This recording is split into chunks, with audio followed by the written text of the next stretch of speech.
Welcome. In front of me is a Samsung Galaxy S22 Plus, and today I'll show you how you can capture a screenshot on this phone.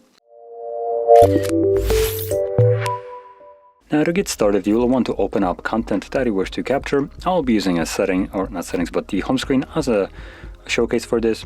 And once your content is open and visible, like my home screen, all you need to do is press and hold power key and volume down at the same time.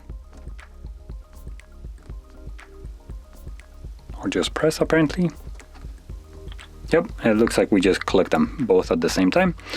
As you can see, this will capture a screenshot and give us a couple options. So those options, let's try it again.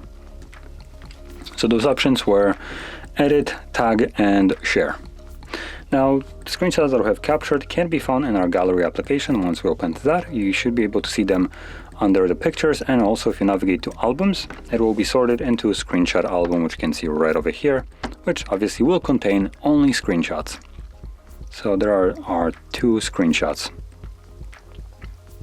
So anyway, that is how you can capture a screenshot, and if you found this very helpful, don't forget to hit like, subscribe, and thanks for watching.